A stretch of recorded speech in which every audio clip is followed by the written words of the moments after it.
देवानं सांगितलं काय नाही म्हणले महाराज, तुमचा उजवा हात वर करा. महाराजांनी उजवा हात वर केला. म्हणले तुमचं पहिलं बोट, महाराजांनी पहिलं बोट वर केलं. म्हणले आता हे बोट तुम्ही तुमच्या जिभेला लावा. महाराजांनी बोट जिभेला लावलं आणि काय चमत्कार झाला महाराज. जसं ही बोट जिभेला लावायला सांगितलं जणू काही माठातलं थंडगार पाणी प्यावं अशा पद्धतीनं तहान तृप्ती झालेली आहे आणि जणू काही पंचपक्वान्न खावे. पोट सुद्धा भरलेलं आहे. काय फक्त या बोट जिभेला लावल्यानंतर. आता पोट भरल्यानंतर देवाच्या चरणावर महाराजांनी लोटांगण घातलं. म्हणजे महाराज अहो उभ्या आयुष्यामध्ये दारात आलेल्या याचकाला मी कधी वाटेवर पीठ दिलं नाही, कधी 1 रुपया कधी त्याच्या झोळीमध्ये टाकला नाही महाराज. परंतु माझ्यासारख्या माणसाच्या हाकेला सुद्धा आपण ओ दिलात महाराज आणि माझी तहान आणि भूक भागलेली आहे. हा चमत्कार कसा घडला.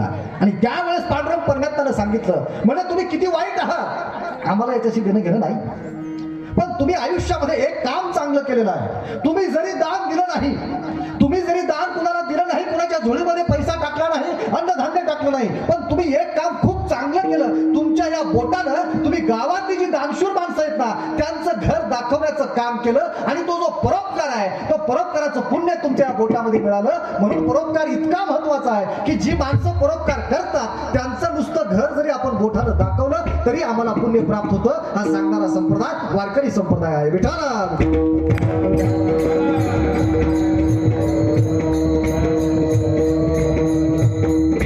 म्हणून संतांनी जगावर उपकार करण्याचं काम केलेलं आहे आणि वारकरी संप्रदाय उपकार करायला सांगतो. आपल्या गरजा भागल्यानंतर जे उरतं त्याला उपकार म्हणतात. संत काय म्हणतात, तुमचं शेत दुसऱ्याच्या नावात करून टाका म्हणतात का, किंवा तुम्ही जेवढं काही कमवलं ते सगळं गावाला दान करा असं म्हणतात का, नाही. संत सांगतात. संतांना माहिती आहे ना, कारण संतांनी सुद्धा संसार केलेला आहे.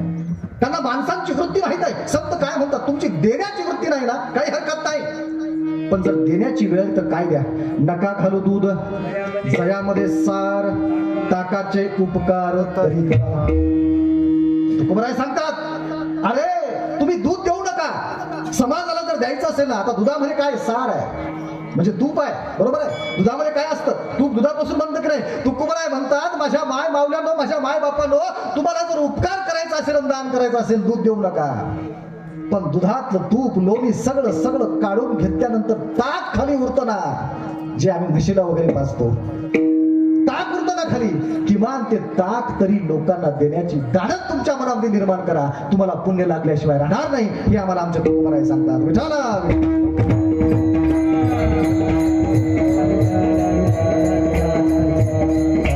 म्हणून आम्ही परोपकार केला पाहिजे. बरोबर आहे. तुम्ही किती कर्मकांड करता, तुम्ही किती देवदेव करता याला महत्व नाही, बरोबर आहे. देवदेव केलंच पाहिजे, पण केवळ तेवढं केल्यामुळे पुण्य प्राप्त होतो असं जर वाटत असेल तर नाही. संत म्हणतात की नाही तुम्हाला उपकार करावा लागेल, गरजवंताला मदत करावं लागेल. अहो दान करायचं असेल तर कुणाला दान करावं. आता माझं पोट भरलेलं आहे, मलाच तुम्ही दान देणार असाल, माझं दर्शन घेणार असाल, हे पुण्याची गोष्ट नाही. संत सांगतात दान केलं पाहिजे, कारण बरोबर आहे धर्मामध्ये दानाला फार महत्व आहे. पण कुणाला अर्थभूतात द्यावे दान, त्या नाव खरे पुण्य. अरे गरजवंत माणसाला दान देणं त्याला खरं पुण्य म्हणतात. हे सुद्धा आम्हाला संतांनी सांगितलेलं आहे. म्हणून वारकरी संप्रदायाच्या विचारांची गरज, आज तरुणांनी काय समजून घेण्याची गरज आहे त्याचा अर्थ या अभंगामध्ये आपल्याला. म्हणून संत सांगतात परोपकारी असा आणि परनिंदा कधी करायची नाही. परनिंदा, जाधव महाराजाचं कीर्तन चांगलं झालं असं जर म्हणता येत नसेल गप बसा. त्याला काय करू, ते काय तर आम्हाला शिकवते का काय करू, बरोबर आहे का. संत म्हणतात नाही परनिंदा करू नका, कारण परनिंदे एवढं पुण्य पाप जगामध्ये परोपकाराचं पुण्य आहे, पण परनिंदेचं पाप जे आहे ना प्रचंड घातक आहे. लक्षात, गावात जर कुणाचं चांगलं झालं, लक्षात घ्या, संतांचा आणि माणसामध्ये काय फरक आहे. खरं तर संत आणि माणसं दिसायला सारखेच दिसतात. तुका म्हणे तैसे संत आणि जन दोहोसी समान भजून. संत आणि जन सारखे दिसायला, पण दोघांना किंमत सारखीच करता का नाही. गारगोटी हिरा सारखा दिसतो, हिरा गारगोटी जर ठेवला ना पैलू पाडायच्या अगोदर सारखाच दिसतो, पण गारगोटीची किंमत आणि हिऱ्याची किंमत काही फरक आहे की नाही, बरोबर आहे, काही फरक आहे की नाही. म्हणून संतत्वाचा सद्गुण काय आहे, गावात जर कुणाचं वाईट झालं तर ज्याला वाईट वाटतं त्याच्या मदतीला धावून जातो त्याला संत म्हणतात. आणि गावात जर एखाद्याचं चांगलं झालं, संतांना कसं आहे, लोकांचं वाईट झालं की संतांना वाईट वाटतं. आमच्यामध्ये काय फरक आहे, लोकांचं वाईट झालं की आम्हाला आनंद वाटतो. बरं झालं लई पुढं करत होता, बरं झालं लई कीर्तन करत होता, बरोबर आहे. चांगलं बोलता येत नसेल तर गप्प बसा, काही गरज नाही बोलण्याची, परंतु परनिंदा करणं अत्यंत वाईट आहे. परनिंदेचं पातक कसं असतं महाराज याचा दृष्टांत आहे. एका गावामध्ये साधू आले. गाव अत्यंत साधा आहे, अत्यंत साधी माणसं, रोजगारला जाणारी, रोजंदारीला जाणारी, कसं बसं आपलं पोट भरणारी. त्या गावामध्ये साधू आले आणि एका घरामध्ये थांबलेला आवाज दिला, माई मला तहान लागलेलं आहे, थोडस पाणी आणून द्या. त्या महिलेनं विचार केला की आमच्या गावामध्ये कधी साधू येत नाही, आमच्या गावामध्ये कधी कोणता महाराज येत नाही, वाट वाकडी करून महाराज आलेले आहेत, तर यांनी पाणी मागले ना, आपण काहीतरी खायला दिलं पाहिजे. घरामध्ये जाते, 18 विश्व दारिद्र्य आहे आणि घरामध्ये जी टोपली आहे, दुर्डी आहे, त्याच्यामध्ये बघितलं तर काही शिळ्या भाकरीचे तुकडे पडलेले आहेत. आता इतक्या दिवसानंतर गावामध्ये साधू आले, त्यांना शिळी भाकर कशी द्यावी. मग ती काय करते, मागच्या दारानं शेजारणीकडे जाते आणि शेजारणीकडे गेल्यानंतर तिला विचारते, अगं तुझ्या घरामध्ये काही खायला आहे का. तिनं म्हणली, हो माझं लेकरू आता झोपेतून उठणार आहे, त्याच्यासाठी मी थोडीशी खीर बनवून ठेवलेली आहे, तेवढी खीर मला दे, कारण माझ्या दारामध्ये साधू आलेले आहेत. आता बघा त्या बाईने सुद्धा विचार केला, अगं लेकराला काय मी नंतर बनवून देईल, पण हिच्या दारामध्ये साधू आले ना, त्यांना खीर दिली पाहिजे, म्हणून लेकराला झोपलेला असताना सुद्धा ती खिरीची वाटी जी आहे ना, ती त्या महिलेच्या हाताकडे देऊन टाकते. आणि मग अत्यंत आनंदाने ते खिरीची वाटी घेऊन येत असताना आकाश मार्गाने गरुड आहे ना, त्याच्या पायामध्ये साप असतो ना, साप आपण कोबरा म्हणतो त्याला, नाग, तो त्याच्या पायामध्ये धरून आकाश मार्गाने जात असतो आणि स्वतःचा जीव वाचवण्यासाठी तो साप त्याचं तोंड उघडून फुटकारत असतो आणि ते फुटकारताना त्याच्या तोंडातून विषाचे काही थेंब गळाले आणि ते नेमके त्या खिरीच्या वाटीमध्ये पडले. ज्या बाईनं खीर दिली तिला सुद्धा माहित नाही, अत्यंत आनंदाने दिलेले आहे, चांगल्या विचाराने दिलेले आहे, आणि ज्या बाईनं आणली तिला सुद्धा माहित नाही की या खिरीमध्ये अस्सल सापाचं विष पडलेलं आहे. दारामध्ये साधू वाट बघत बसले होते. आणल्या त्यांच्या समोर खिरीचं ते काय वाटी असेल ते ठेवलं आणि ठेवल्यानंतर सांगितलं, महाराज आल्या पापाला तुम्ही 2 घास खाऊन घ्या, तेवढंच आम्हाला आनंद वाटेल. आणि त्या महाराजांनी त्या खिरीचे घास खायला सुरुवात केली महाराज, आणि 2 ते 3 मिनिटांमध्ये बसल्या ठिकाणी साधू गतप्राणी झाले. त्यांना माहित नाही खिरीमध्ये काय आहे. ज्या महिलेनं खीर दिली तिला माहित नाही, आणि ज्या महिलेनं उधारी ती आणली होती तिला सुद्धा माहित नाही. आता साधू मेल्यानंतर त्या साधूच्या मृत्यूचं पातक कुणाच्या पदरामध्ये घालायचं.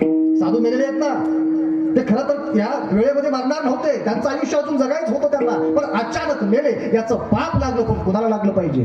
आणि जसेही साधू मेले म्हणून कळालं, सगळं गाव जमलं, आयाबाया जमा झाल्या, आणि आयाबाया जमा झाल्यानंतर त्या बाया बोलायला सुरुवात केली. काय गरज आहे म्हणजे, हे बाई लई पुढं पुढं करते म्हणजे, अहो पाणी मागलं तर पाणीच द्यायचं ना, काय गरज आहे त्या साधूला घरामध्ये बोलवायची, म्हणजे हिला अक्कल नाही. पाणी मागलं पाणी द्यायचं तर द्या, नाही तर हाकलून द्यायचं त्याला. आणि कुजबुज सुरू झाली त्या महिलांमध्ये, आणि अत्यंत निंदा नालस्ती त्या महिलेची करायला लागली. ओक्सा बोक्सी रडत होती. अहो माझ्या मनामध्ये काही वाईट हेतू नव्हता, अहो माझ्या घरामध्ये शिळ्या भाकरीचे तुकडे आहेत, म्हणून मी शेजारणीकडून हे खीर आणलं आणि त्यांना देण्याचं काम केलं. महाराज मला माहित नाही साधू का गतप्राण झाले. आता साधूच्या मृत्यूचं पाप कुणाच्या पदरामध्ये घालायचं, देवांची सभा बसलेली आहे. काही देव उभे राहिले, त्यांनी सांगितलं, महाराज ज्या महिलेला पाणी मागितलं होतं तिनं जर पाणी दिलं असतं तर साधू पाणी पिऊन पुढे गेले असते, म्हणून त्यांच्या मृत्यूचं पाप त्या जी खीर आणली जाऊन उदारी त्या महिलेच्या पदरामध्ये घाला. देवानं सांगितलं नाही. अहो घरामध्ये खायला नसताना सुद्धा तिनं आणलेलं आहे, तिचं अंतःकरण साफ आहे, तिच्या पदरामध्ये पाप टाकायचं नाही. मग काही देवांनी सांगितलं, म्हणजे महाराज ज्या महिलेनं जर लेकरासाठी खीर देणार नाही, माझ्या लेकराला खीर लागते म्हटलं असतं ना, तर साधू मेलेच नसते. मग ज्या महिलेनं दिलं ना, तिच्या पदरामध्ये हे पातक घाला. देवांनी सांगितलं नाही. अहो स्वतःचं लेकरू आता झोपेतून उठणार आहे, त्याच्या पोटाची चिंता न करता सुद्धा ज्या माय माऊलीने ते खिरीचं पातेलं दिलेलं आहे, तिचं अंतःकरण सुद्धा शुद्ध आहे, तिच्या मनामध्ये तिच्या पदरामध्ये पाप घालता येणार नाही. मग दुसरे देव उठले, त्यांनी सांगितलं, महाराज त्या गरुडाला काही गरज होती का म्हणले, नेमकं तिथून गेले त्या गरुडाच्या पदरामध्ये पाप घाला, त्या गरुडाला हे करा म्हणले, साधूच्या मृत्यूला जबाबदार धरा. ते म्हणजे नाही, अहो आकाश मार्गाने गरुड उडणार नाही तर काय जमिनीवर उडणार आहे का, तो आकाशमध्ये उडेल. मग काही लोकांनी सांगितलं, देवाने सांगितलं, म्हणले त्या सापाला काही तोडून उडायची गरज होती का. अहो म्हणले मरणासन्न परिस्थितीमध्ये सापडल्यानंतर प्रत्येक जीवाला आपला जीव वाचवण्याचा अधिकार आहे, आणि साप सुद्धा स्वतःचा जीव वाचवायचा प्रयत्न करत होता, आणि त्याच्याही नकळत त्याच्या मुखातून विषाचे काही थेंब त्या खिरीमध्ये पडलेले आहेत. गरुडाला दोष देता येत नाही, तसा सापाला सुद्धा देता येत नाही. आणि देवाने चित्रगुप्ताला बोलवलं आणि देवांनी त्या पापाची नोंद करून टाकलेली आहे. आणि मग बसलेल्या लोकांनी विचारलं, देवा तुम्ही हे पाप कुणाच्या पदरामध्ये घातलेलं आहे. त्यांनी सांगितलं, हे पाप मी त्या पाणी मागितल्यानंतर खीर दिली त्या महिलेच्या पदरामध्ये नाही घातलं. स्वतःच लेकरू झोपेमध्ये असताना सुद्धा त्याचा याचा विचार न करता ज्या महिलेला कीर दिली तिच्या सुद्धा पदरामध्ये पाप घातलं नाही. हे पाप मी त्या गरुडाच्या पदरामध्ये घातलं नाही की सापाच्या पदरामध्ये घातलं नाही. पण कारण नसताना ज्यांनी कधी पाण्याचा थेंब कुणाला दिला नाही आणि कधी अन्नाचा कण दिला नाही, ज्या महिलांनी त्या महिलेची निंदा नालस्ती सुरू केला महाराज, त्यांच्या पदरामध्ये साधूच्या मृत्यूचं पातक घातलं पाहिजे. म्हणून काय म्हणतात संत, परोपकारी नेने परनिंदा, परस्त्रिया सदा बहिणी माया विठाला.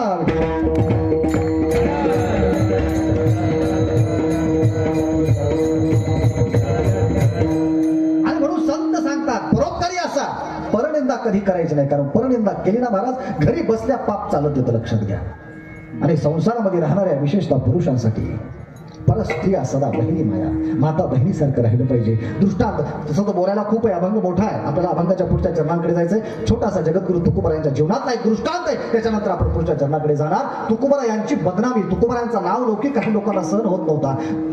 मान्य मोठे मोठे पंडित यायचे तुकोबारायांचं दर्शन घ्यायचे. काही लोकांच्या पोटामध्ये पोटछळ उठला आणि त्यांनी काय करावं, जगद्गुरु तुकोबारायांची बदनामी करण्यासाठी, त्यांची निंदा नालस्ती करण्यासाठी, त्यांचं चारित्र्यहनन करण्यासाठी शेजारच्या गावातली वेश्या बोलवली आणि तुकोबा ज्या मंदिरामध्ये भजन कीर्तन अभंग लेखन करायचे त्या मंदिरामध्ये पाठवण्याचं काम केलं. संप्रदायाची नैतिकता कशी आहे बघा. पाठवलं जगद्गुरु तुकोबारायांकडे आणि गावातल्या लोकांना दवंडी देऊन सांगितलं की अरे ज्या तुकोबारायांच्या चरणावर तुम्ही मस्तक ठेवता ते बघा तुकोबाराय काय करायला लागलेले आहेत ते महाराजांना माहित नाही. महाराज अभंगामध्ये तल्लीन झालेले आहेत. घेई घेई माझे वाचे गोड नाम विठोबाचे. जेव्हा जेव्हा वेळ मिळेल तेव्हा माझ्या जिभेला फक्त एक काम, ते म्हणजे पांडुरंग परमात्म्याचं गुणगान गायचं. जेव्हा जेव्हा नजर उघडेल ना तेव्हा ती नजर फक्त माझ्या पांडुरंगावर खेळली पाहिजे. आणि जेव्हा जेव्हा शब्द ऐकेल ते शब्द फक्त पांडुरंगाचेच असले पाहिजे. त्यांच्या नामाचा गजर माझ्या कानावर पडावा. हे ज्यांच्या आयुष्याचं ध्येय आहे ते तुकोबार आहे. अभंगाचं लेखन. मंदिरामध्ये महिला जवळ येते आणि बाहेर सगळं गाव जमलेलं आहे, महाराजांना माहित नाही. आणि आल्यानंतर ती महिला जगद्गुरु तुकोबारायांच्या जवळ जाण्याचा प्रयत्न करते. तुकोबाराय उठून बाजूला बसतात, सगळं गाव बघायला लागलेत, महाराजांना माहित नाही. पुन्हा ती महिला जवळ येते आणि हे 2-3 वेळेस झाल्यानंतर तुकोबाराय यांच्या लक्षात सगळा प्रकार येतो आणि तुकोबाराय काय करतात, आपलं भजनाचं साहित्य, अभंगाचं साहित्य बाजूला ठेवतात आणि त्याच ठिकाणी तुकोबाराय त्या महिलेच्या चरणावर साष्टांग दंडवत घालतात. आणि काय होतात तुकोबाराय, पराविया नारी आम्हा रकुमाई समान, हे तो गेले नेमून ठाईची की जाई व तुमा ते नकरी सायास, आम्ही विष्णुदास तैसे नाही.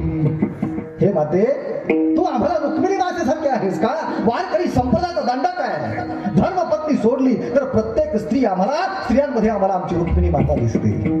त्याच्यामुळे तू जे काही इथं प्रयत्न करत आहेस ना, या प्रयत्नांना कधी फळ येत नाही. अरे आई मानलं, तिच्या चरणावर साष्टांग दंडवत घातला आणि ज्या लोकांनी बदनामीचं कारस्थान केलं त्याला गावकऱ्यांनी लाता बुक्क्यांनी तुडवलेला आहे.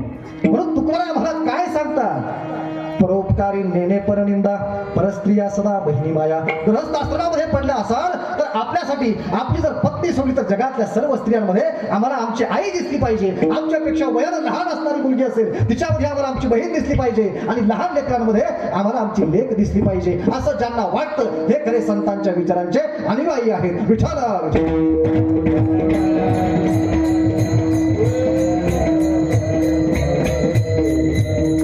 आणि याच्यासोबत आमच्यामध्ये काय सद्गुण असावा हे सांगत असताना अभंगाच्या पुढच्या चरणामध्ये